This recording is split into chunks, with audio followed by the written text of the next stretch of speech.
Good morning, everyone. Here's your Mormon news update for February 1st, 2025. This morning we have some sad, albeit not surprising news. From the Daily Journal, in the parable of the talents, profitable investors are rewarded, but he who buries his treasure in the ground is cast out. On Friday, an en banc panel of the Ninth U.S. Court of Appeals concurred with that New Testament asset management creed as it blessed the way the Mormon Church handles tithes. The court voted 11-0 to reverse a three-judge panel and reject arguments from the plaintiff, a prominent former church member, that the Church of Jesus Christ of Latter-day Saints committed fraud by misspending millions of dollars of his tithes on a shopping mall in downtown Salt Lake City. Huntsman versus Corporation of the President of the Church of Jesus Christ of Latter-day Saints. On the contrary, the church did not use tithes it collects directly on commercial projects, but instead uses the income generated by investing the tithes to fund its commercial projects, and it has long openly said it was doing so, the court held in ruling for the defense.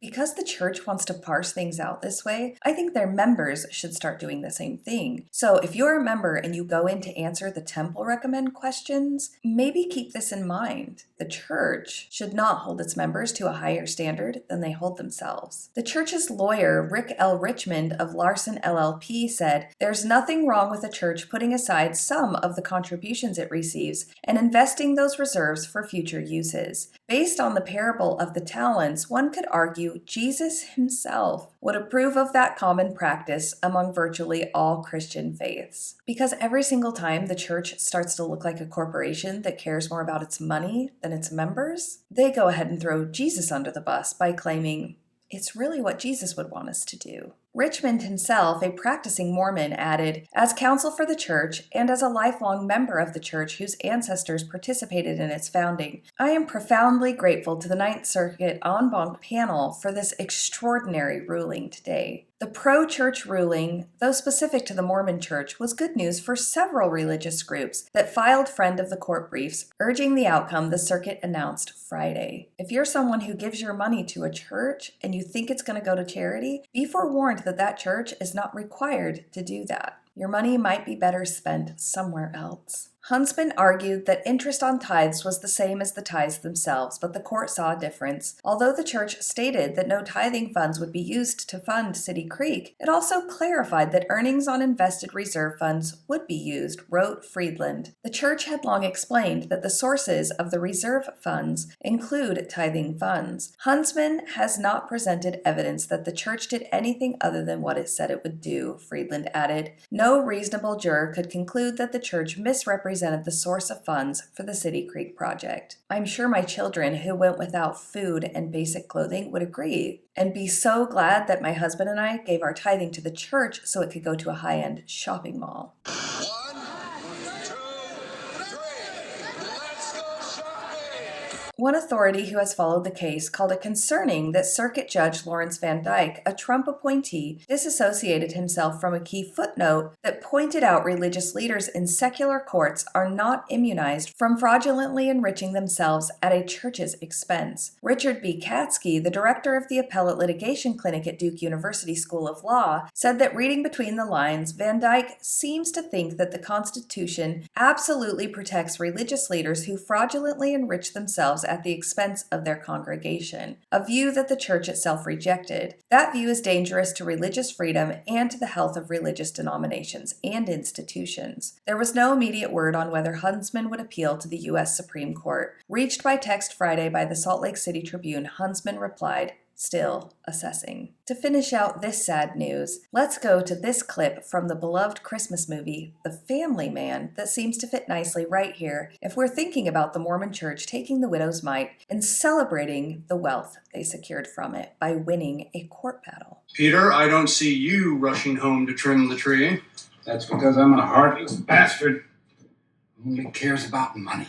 Now let's go to an experience posted on the Latter-Gay Stories Facebook page recently. The post says, "This was the message I didn't know I needed today. Backstory. Each week I get the pleasure of filtering through a few dozen messages posts from snide, often homophobic/transphobic Latter-day Saints on our social media platforms. Almost all of the trolls try to defend Jesus and their church in their hypocrisy. A few weeks ago, this particular brother made direct threats against the LGBTQ community, and he thought he was posting anonymously from a fake account. I easily figured out his real identity. He also happened to live in a ward where I knew his stake president, and this stake president is a kind and affirming leader. Meta is usually ineffective at handling trolls, but I knew his stake president would be interested in helping. That ward is now looking for a new elders quorum counselor. Applications are now being accepted. Fair warning, you don't get to abuse my community and not think that there isn't a real person on the other end of your insults. I will continually defend the marginalized and call out poor behavior